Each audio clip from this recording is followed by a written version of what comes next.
Hola bandidos, ¿cómo estamos? Welcome to Mel's Magic Official. I'm Magic Mel, and this is my guardian angel, Charles. We have the new moon in Cancer, and I'm gonna pull a reading for you. It's been a while. Vamos allá. And today, let's begin with the question, what are you encouraged to release? Because yes, there's always something to release on this journey. Oh my God. Why? Because this gift of a human life is there as an opportunity for you to release anything that doesn't belong to your core frequency, to your soul's keynote, i.e., a divine spark. So we are born with a lot of limiting beliefs, a lot of programming that blocks us from the light that's inside. And as we evolve, as we unfold as human beings, we encounter situations that trigger us, that invite us to release those limiting beliefs, because the light is always within you. There is this beautiful golden light guiding you if you tune in. So what are you encouraged to release is a smart question. Vamos allá. I'm tuning in with your Asga team, angels, spirit guides, gods, and goddesses. And especially Haniel, the archangel of the moon. Let's connect with her and ask her, what does she encourage you to release? With this new moon cycle in Cancer. Cancer are very emotional, sensitive people, artistic, from my experience. Let's see. What are you encouraged to release? I'm using the Wild Unknown Animal, which is a bit of my darker deck. All these different decks, they have a different personality. And depending on the day and on the vibe, I pick whichever calls me. So let's see. One clear card, please, angels. Thank you. Wow, you got nothing to release. I'm still shuffling. That's good. Perhaps you've done a lot of work recently. Probably a lot of painful messages. I'll take the uprights only. You are encouraged to release. Actually, I'll take that back. I'm allowed to take it back. It's my show. Because it came out in the reverse. It's telling me to read it in the reverse. So, Haniel is inviting you to release a sense of confusion and hopelessness regarding your path forward. Two of Wands is all about setting sails, no? Kind of directing the rails. They look a bit like, to me, train wrecks. Is that what you call them? Train wrecks?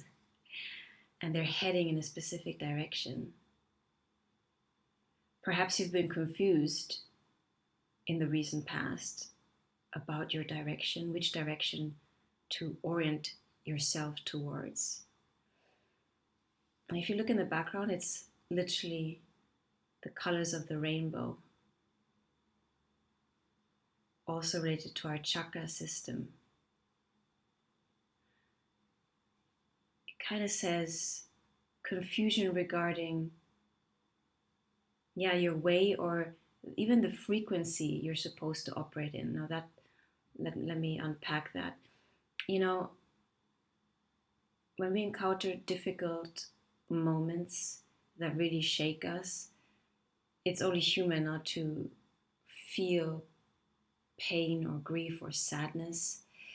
And all of these emotions, they carry a certain frequency and a certain color. Frequencies have different colors, even on the light spectrum. So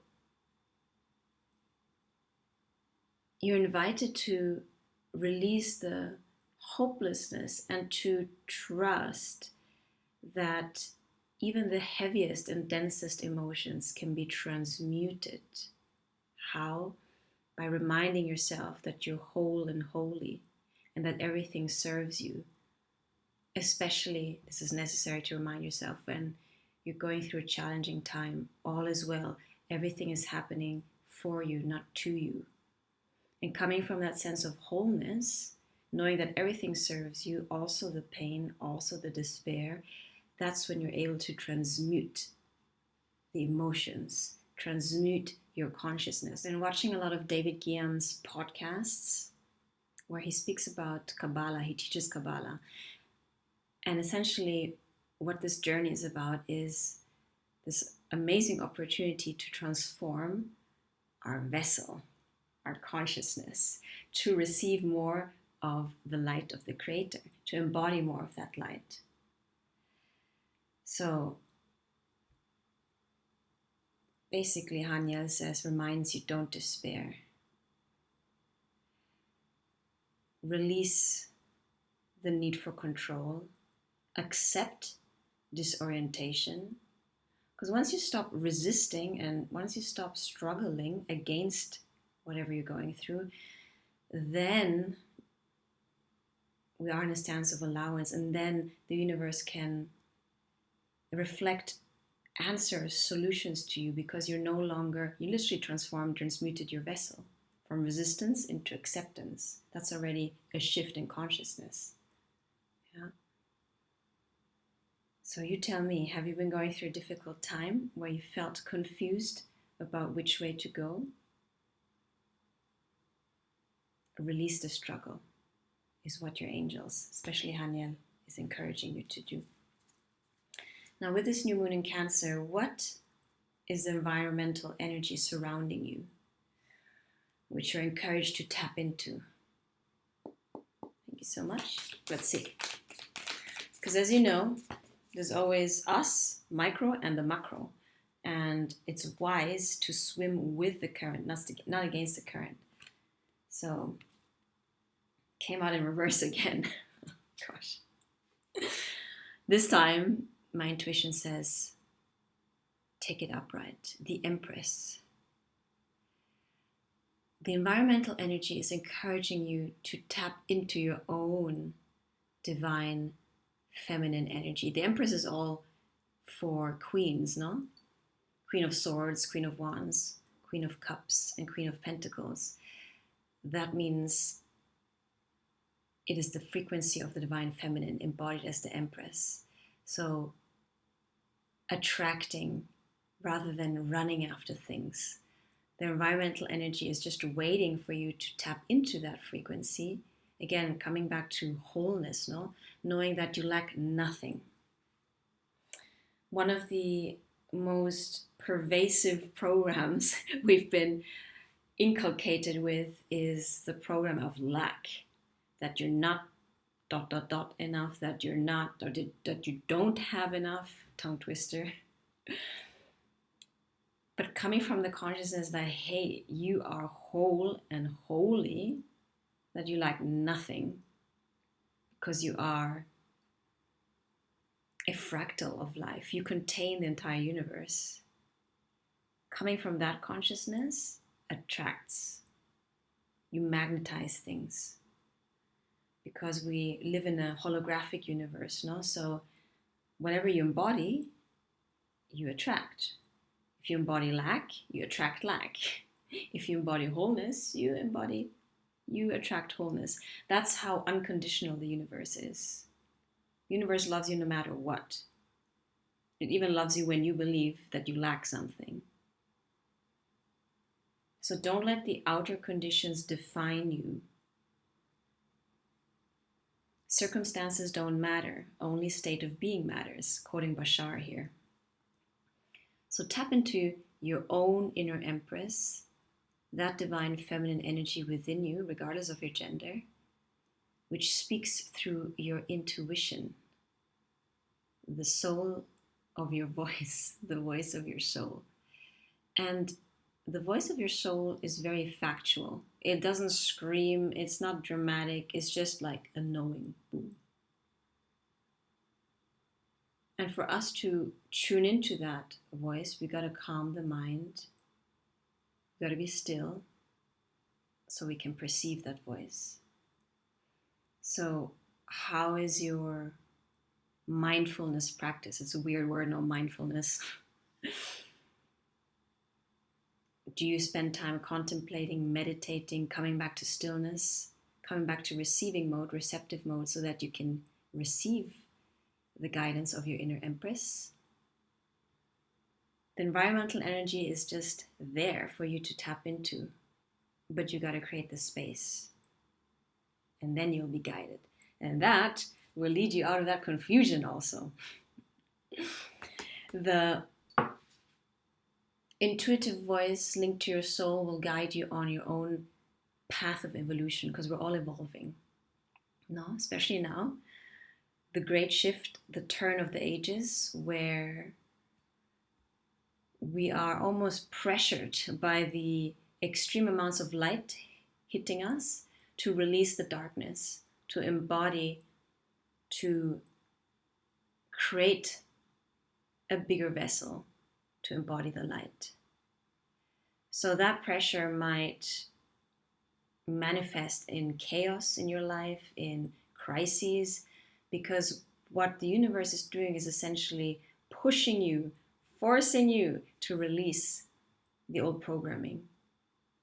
Release the programming of lack, of scarcity, of heaviness, the unresolved trauma, the unresolved pain that you carry. It's all coming to the surface for you to integrate. And what does that mean? It means coming from that state of awareness that you are whole and holy, and that everything is a part of you, that even your pain and those abandoned aspects of you especially need the loving light of your awareness. Look at this Empress tree. She's like glowing in the dark, literally, no? Under the new moon. It's a beautiful energy. So tap into that. You tap into the environmental energy by tapping into your intuition. Yeah. Practice that. Face yourself. Calm your mind. What does your inner empress have to tell you in terms of your healing, in terms of your direction, in terms of a new way of being, in terms of decisions you need to make? Tune in, tap in, and trust the guidance. And what are you calling in with this new moon? Thank you so much. What are you calling in? It's kind of like my roundabout question, a way of asking what's in your near future. And remember, everything shifts all the time. We shift timelines all the time. With each new choice, with each new state of awareness, we manifest a new timeline. Ooh. You're calling in your tribe. And that has to do with literally, it's mirror reversed, tuning into your authentic voice, no? Finding your path by tuning into your authentic voice, your inner empress, who will then, allow you to embody your authentic self. By shining that light of your authentic self, you're going to call in your tribe. Those people who love you, for your quirkiness, for what makes you special. Yeah. And remember, next level in this path of evolution is working in community. It's funny because I pulled that card earlier also. Community.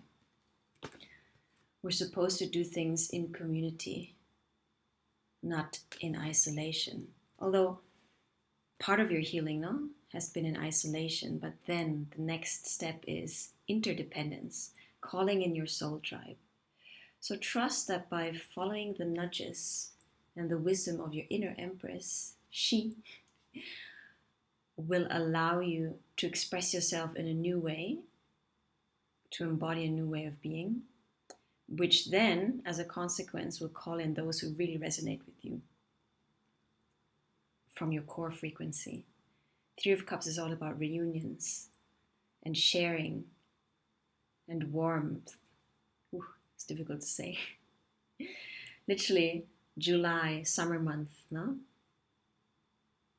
So trust that everything is on its way, regardless of the confusion you may have gone through in the recent past regarding your way forward. We're not really going forward. We are realigning and shifting. You are the center of your own universe. So by you healing, transmuting denser energies, coming back into your wholeness, you're calling in new experiences.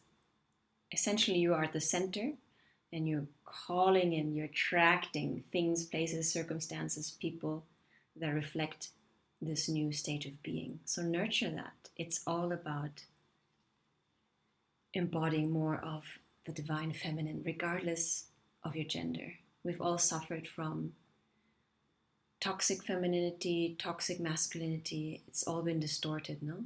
So we're coming back into truth, into divine guidance, into embodying more of our soul, creating that vessel to embody more of that light, that Empress energy.